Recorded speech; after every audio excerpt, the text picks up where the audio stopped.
Ano mensahe ang kailangan nyong marinig nowadays o within 1 week from now? Take note na ang reading na to ay pwede ring mangyari agad-agad at pwede ring tumama sa someone na kakilala ninyo. Kung di man tumama sa inyo, ay baka doon sa kakilala ninyo. So, dito may flatterer, blonde woman. Ano to? Hindi, ano to flirtation na yan. Malaki chance flirtation. So, maganda kung single, di ba? Wala namang problema sa flirtation.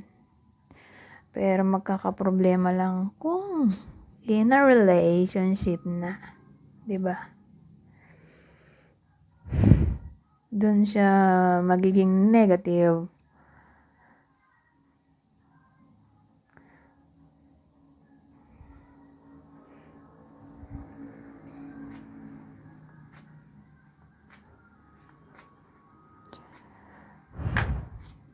Lipat na nga ako. Tumalon to Mag-iisip pa sana ako ng senaryo. Pero tumalon to. Ano yan? Waiting tip.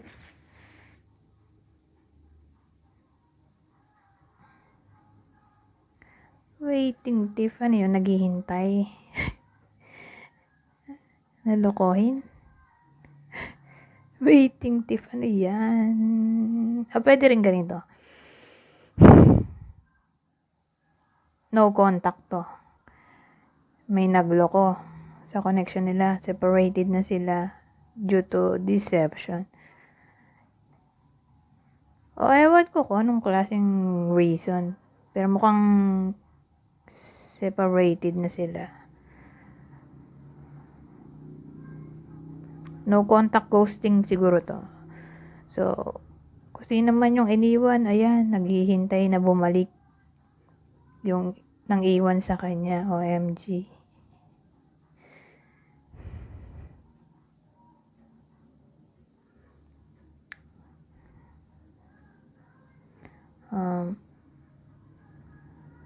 Ano pa ba?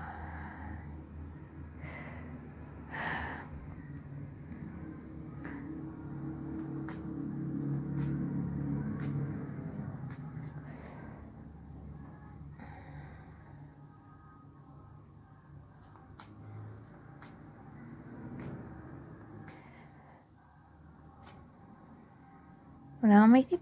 Di ba na?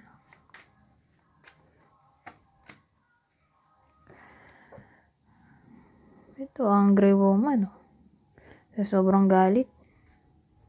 Nagwala na. Tumaob yung upuan, pati lamesa. Ito naman, binabato. Ano ba yan? Binabato nitong babae to.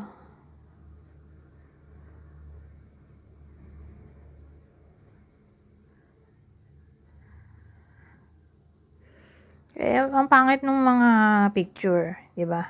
Mukhang may problem tayo dito. Pero iniisip ko, magkakonektado ba to? Itong tatlo. Kasi sabi ko kanina, parang may flirtation baka ganito, yung iba sa inyo, separated na nga. Kasi niloko.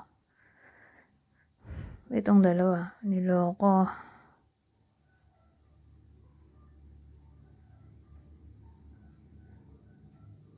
Tapos, kung sino yung iniwan, naghihintay dito.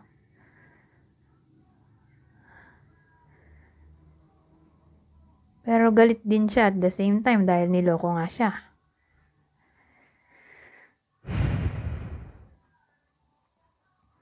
Pero dahil may tayo dito. Delay. Mukhang malabo yung reconciliation.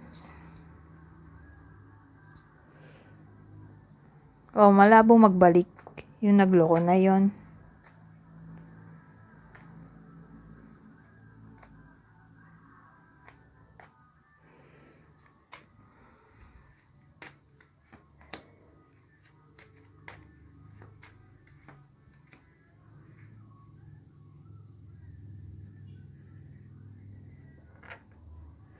O pwedeng galit yung iniwan. O galit yun ng iwan. Pero may angry woman kasi tayo dito eh. So galit, di ba? Angry. Ito, dark-haired man. A sincere friend.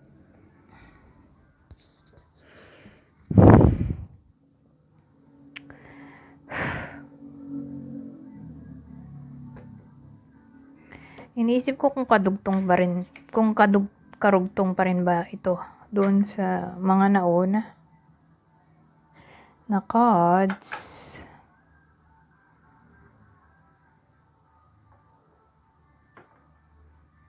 Hindi siguro.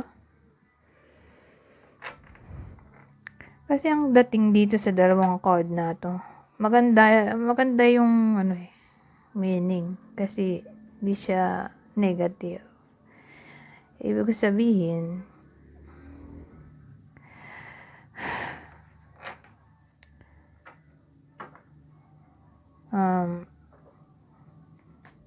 halimbawa, masipag naman. So, kung gano'n ang situation, masipag,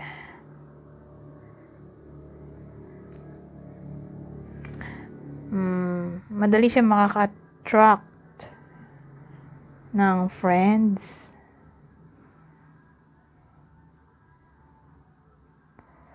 Kasi isipin ng mga bagong friends, o ng friends talaga, na reliable ikaw, kung ikaw man yan.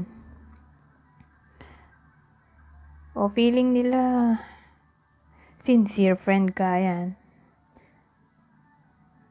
Pero siguro lalaki lang tatamaan nito. Kasi may tayo dito, a dark-haired man.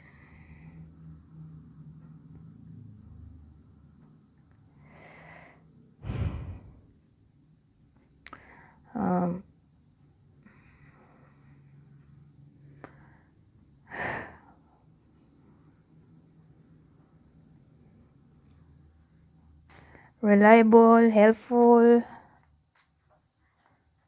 supportive.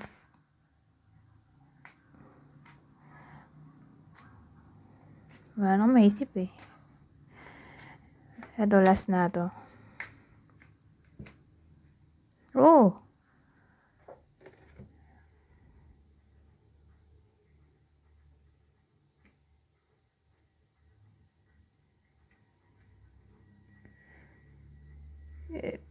Kung karugtong nito yung mga nauna, yung possible third party dito ay malayo, taga malayo. Ay, trip to the country, hindi pala. Hindi pala siya taga malayo. Trip, kasi pag naisip mo trip, so parang may traveling. Hindi.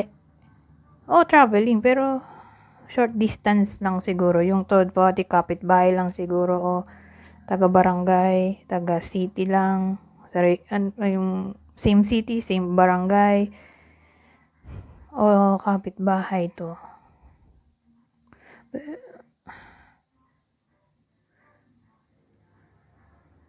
Yun yung possible third party enemy.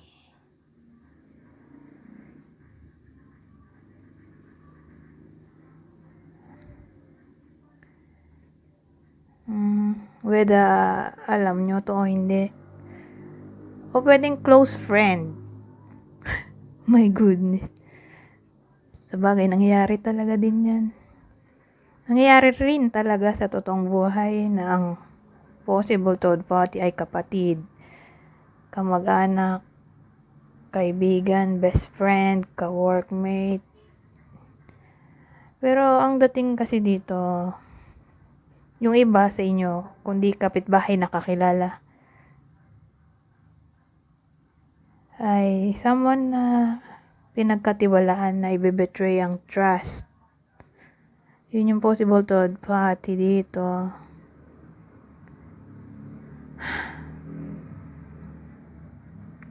O enemy. Kasi may enemy tayo dito.